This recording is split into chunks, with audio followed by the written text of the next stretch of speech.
Dans un royaume africain ancien, gouverné par des traditions séculaires et un sens profond du devoir, un roi puissant nommé Nyoka, célèbre pour sa bravoure et son intelligence, régnait avec justice.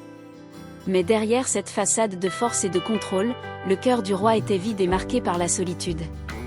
Le poids de la couronne l'empêchait d'explorer ses propres désirs, notamment celui de connaître l'amour véritable.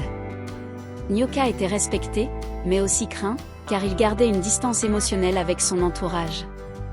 Les années passaient, et malgré les propositions de nombreuses femmes nobles et belles, Nyoka refusait de se marier. Ses conseillers, inquiets pour l'héritage du trône, lui rappelaient constamment l'importance de trouver une reine, mais le roi ne cherchait pas simplement une épouse, il voulait un amour pur, un amour capable de guérir son âme fatiguée. Un jour, lors d'une grande cérémonie en l'honneur des anciens, une mystérieuse jeune femme nommée Safiya apparut dans le village. Elle n'était ni princesse, ni fille de noble, mais son aura captivante, sa beauté naturelle et sa sagesse attirèrent l'attention de tous. Safiya était une guérisseuse venue de l'est du royaume, connue pour ses talents extraordinaires et sa connexion profonde avec les esprits de la terre. Ses yeux reflétaient une profondeur rare, et sa voix, douce mais assurée, résonnait avec une sagesse qui dépassait son âge. Quand Nyoka vit Safiya pour la première fois, quelque chose changea en lui. Ce n'était pas simplement son apparence qui l'attirait, mais la paix qu'elle dégageait, une sérénité qui contrastait avec le tumulte qu'il ressentait dans son propre cœur. Sans comprendre pourquoi, Nyoka se sentit attiré vers elle, comme si elle détenait la clé d'une partie de lui qu'il avait longtemps oubliée. Safiya, de son côté, ressentit immédiatement la douleur cachée derrière la façade de Nyoka. Malgré sa position de roi, elle ne le craignait pas. Lorsqu'elle le regardait, elle voyait au-delà de la couronne et des responsabilités, jusqu'à son cœur solitaire. Au fil des jours, Nyoka commença à rendre visite à Safiya dans son jardin de plantes médicinales. Ils discutaient de tout et de rien, des étoiles, des légendes anciennes, des souffrances du passé. Petit à petit, Nyoka s'ouvrit à elle, révélant des blessures émotionnelles qu'il n'avait jamais osé partager, pas même avec ses plus proches conseillers. Safiya comprit que le roi avait été élevé dans l'idée que montrer des émotions était un signe de faiblesse. Mais elle lui enseigna que la véritable force venait de l'acceptation de sa vulnérabilité. Ensemble, ils méditaient sous le ciel étoilé, Nyoka apprenant à relâcher ses peurs et à embrasser ses sentiments. Leur connexion devint rapidement plus qu'une simple amitié. Safiya apportait une lumière nouvelle dans la vie du roi, une lumière qui lui montrait que l'amour véritable n'était pas une faiblesse, mais une force capable de transformer une vie entière. Nyoka tomba éperdument amoureux de Safiya, non pas parce qu'elle était la plus belle femme qu'il ait rencontrée, mais parce qu'elle avait la capacité de voir en lui ce que personne d'autre n'avait jamais vu.